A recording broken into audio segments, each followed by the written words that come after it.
Good evening friends. Lakshmi presents കട്ടൻ ചായ 106 കട്ടൻ ചായ 106 എപ്പിസോഡിലേക്ക് എല്ലാവർക്കും സ്വാഗതം. നമ്മുടെ സബ്സ്ക്രൈബേഴ്സ് 2423 പേരായി. അവരെ എല്ലാവരെയും ഈ പ്രോഗ്രാമിലേക്ക് ഞാൻ സ്വാഗതം ചെയ്യുന്നു. നമുക്കൊരു ചായ ഉണ്ടാക്കാം. അതിനുവേണ്ട ഇൻഗ്രീഡിയൻസ്: വെള്ളം, തേയില, മധുരം, കറുവാപ്പട്ട, ഏലക്ക. ഇപ്പോൾ നിങ്ങൾ ഈ കാണുന്ന എൻ്റെ അടുക്കളയിൽ ചായ ഉണ്ടാക്കുന്ന പ്രത്യേക ഭാഗമാണ്. അതിനകത്ത് ആവശ്യമുള്ള സാമഗ്രികൾ എല്ലാം റെഡിയാക്കി വെച്ചിരിക്കുന്നതാണ്. അതിൻ്റെ ഓരോന്നിനെ ഞാൻ പറഞ്ഞ് പരിചയപ്പെടുത്താം. ഇപ്പോൾ നിങ്ങൾ കാണുന്നത് കറുവാപ്പട്ടയും ഏലക്കായും. അത് നമ്മൾ ഒന്നിച്ച് കാണിക്കുന്നു, അത് പൊടിച്ച് വെച്ചിരിക്കുന്നത് കാണിക്കുന്നു. അടുത്തത് സ്വീറ്റ്നറാണ്. സ്വീറ്റ്നർ എന്ന് പറഞ്ഞാൽ മധുരം എന്ന് പറഞ്ഞ സാധനം. അടുത്തത് തേയിലയാണ്. ദിറ്റ് ഈസ് ഗ്രീൻ ടീ. അപ്പോൾ നെക്സ്റ്റ് ഈസ് ദ കപ്പ്, വെള്ളം, ഫിൽറ്ററിങ് യൂണിറ്റ് ആൻഡ് ഹീറ്റർ. നമ്മൾ ഹീറ്റർ ഓൺ ചെയ്യുന്നു. അതിന് 60 എന്ന് പറയുന്ന അടയാളം കാണിക്കുന്നു. 2 മിനിറ്റ് കഴിയുമ്പോൾ നമുക്ക് നമ്മുടെ പരിപാടി വൈൻഡപ്പ് ചെയ്യണം. അതിന് വേണ്ടിയിട്ട് 58 വരെ അത് ചൂടാക്കേണ്ട ആവശ്യമുള്ളൂ. അപ്പം വെള്ളം ഒഴിച്ചതിന് ശേഷം കറുവാപ്പട്ടയും ഏലക്കായും പൊടിച്ച് വെച്ചത് ഇടുന്നു. ഇനി 2 മിനിറ്റ് നേരത്തേക്ക് സമയമുണ്ട്. 2 മിനിറ്റ് നേരത്തേക്ക് നിങ്ങളോട് വളരെ അത്യാവശ്യമായിട്ടുള്ള കാര്യം പറയുന്നു. ഇപ്പോൾ ഈ പ്രോഗ്രാം കണ്ടുകൊണ്ടിരിക്കുന്നവരിൽ പുതിയതായിട്ട് യൂട്യൂബ് തുടങ്ങിയവർ മാത്രം ശ്രദ്ധിച്ചാൽ മതി. വെറും കാഴ്ചക്കാർക്കുള്ളതല്ല അറിയിപ്പ്. അതായത് പുതിയതായിട്ട് നിങ്ങളിപ്പം തുടങ്ങി നിങ്ങൾക്ക് സബ്സ്ക്രൈബേഴ്സ് കുറവുള്ളൊരു സമയമാണ്.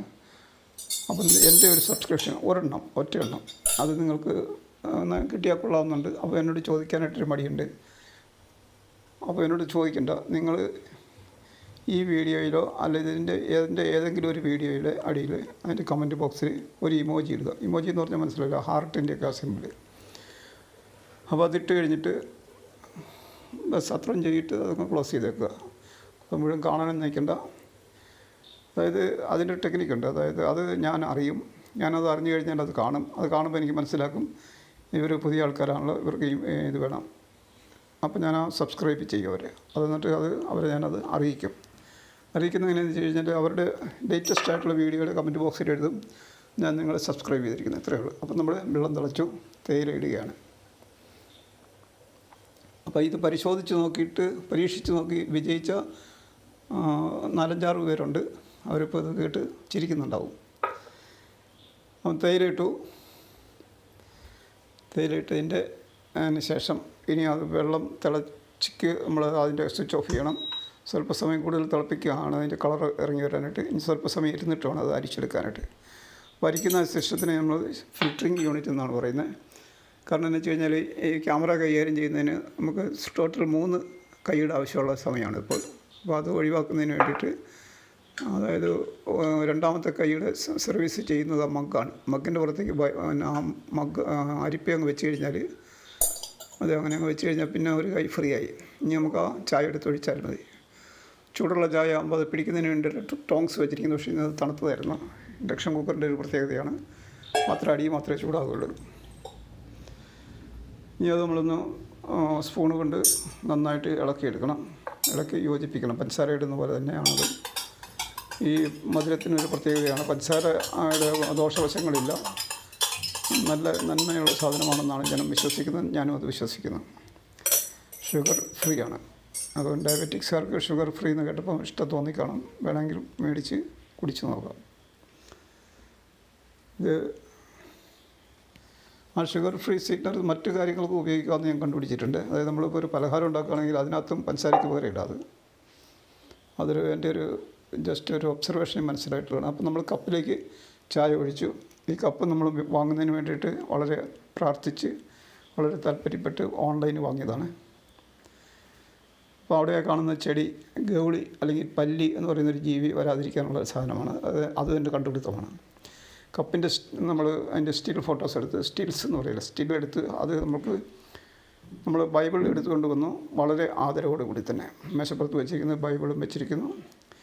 അപ്പോൾ ഈ ബൈബിൾ നമ്മൾ വചനം വായിക്കുന്നതിന് വേണ്ടിയിട്ട് ഫാദർ മാത്യു വയലാമണ്ണിലച്ഛൻ്റെ നിയോഗ പ്രാർത്ഥന, ഉപവാസത്തോടു കൂടി നിയോഗ പ്രാർത്ഥന എന്ന് പറയുന്നൊരു പങ്ക്തിയുണ്ട്. അതിൽ നിന്നാണ് നമ്മൾ എടുക്കുന്നത്. അതിൽ ഇന്നത്തെ വചനം ജോയേൽ 2-ാമത്തെ അധ്യായം 15, 16, 18, 19, 20 വചനങ്ങൾ. അപ്പോൾ അത് ബൈബിളിൽ ആ ഭാഗം ഞാൻ തുറന്ന് എടുത്തു. അതാണ് ഇപ്പോൾ സ്ക്രീനിൽ കാണുന്ന 2-ാമത്തെ അധ്യായം. അതിൻ്റെ വാചനങ്ങൾ അത് നമുക്ക് അങ്ങനെ വായിക്കാനായിട്ട് ഇച്ചിരി പ്രയാസമുള്ളതുകൊണ്ട് ഞാനത് അതിൻ്റെ സ്ക്രീൻഷോട്ട് ഉണ്ടാക്കിയിട്ടുണ്ട്. ഈ ബൈബിളിൽ ഞാൻ അതിൻ്റെ ആ ചാപ്റ്റർ വായിക്കുക. 2-ാമത്തെ ചാപ്റ്റർ ഞാൻ പ്രാർത്ഥനയോട് കൂടി പിന്നീട് ഞാൻ വായിച്ച് തീർക്കും. അത് ഞാനതിപ്പോൾ സ്ക്രീനിൽ നോക്കി വായിക്കാം. ജോയേൽ അധ്യായം 2:15 സിയോനിൽ കാഹളം മുഴക്കുവിൻ, ഉപവാസം പ്രഖ്യാപിക്കുവിൻ, മഹാസഭ വിളിച്ചു കൂട്ടുവിൻ. 16 ജനത്തെ ഒരുമിച്ച് കൂട്ടുവിൻ, സമൂഹത്തെ വിശുദ്ധീകരിക്കുവിൻ, ശ്രേഷ്ഠന്മാരെ വിളിച്ചു കൂട്ടുവിൻ, കുട്ടികളെയും മുലകുടിക്കുന്ന ശിശുക്കളെയും ഒന്നിച്ചു കൂട്ടുവിൻ. മണവാളൻ തൻ്റെ മണവറയും മണവാട്ടി തൻ്റെ ഉറക്കറയും വിട്ട് പുറത്തിറങ്ങി വരട്ടെ. അടുത്തത് 16 അപ്പോൾ കർത്താവ് തൻ്റെ ദേശത്തെ പ്രതി അസഹിഷ്ണുവാകുകയും തൻ്റെ ജനത്തോട് കാരുണ്യം കാണിക്കുകയും ചെയ്തു. 19 കർത്താവ് തൻ്റെ ജനത്തിന് ഉത്തരമരുളി, ഇതാ ഞാൻ നിങ്ങൾക്ക് ധാന്യവും വീഞ്ഞും എണ്ണയും തരുന്നു, നിങ്ങൾ സംതൃപ്തരാകും. ജനതകളുടെ ഇടയിൽ ഇനി നിങ്ങളെ ഞാൻ പരിഹാസപാത്രമാക്കുകയില്ല. 20 ഞാൻ ആ വടക്കു നിന്നുള്ള ശത്രുവിനെ ഞാൻ നിങ്ങളുടെ അടുത്ത് നിന്ന് ആട്ടിപ്പായിക്കും. വരണ്ട് വിജനമായ ദേശത്തേക്ക് അവനെ ഞാൻ തുരത്തും. അവൻ്റെ സൈന്യത്തിൻ്റെ മുൻനിരയെ കിഴക്കൻ കടലിലും പിൻനിരയെ പടിഞ്ഞാറൻ കടലിലും ആഴ്ത്തും. തൻ്റെ ഗർവ് നിറഞ്ഞ ചെയ്തികൾ നിമിത്തം അവൻ ദുർഗന്ധം വമിക്കും.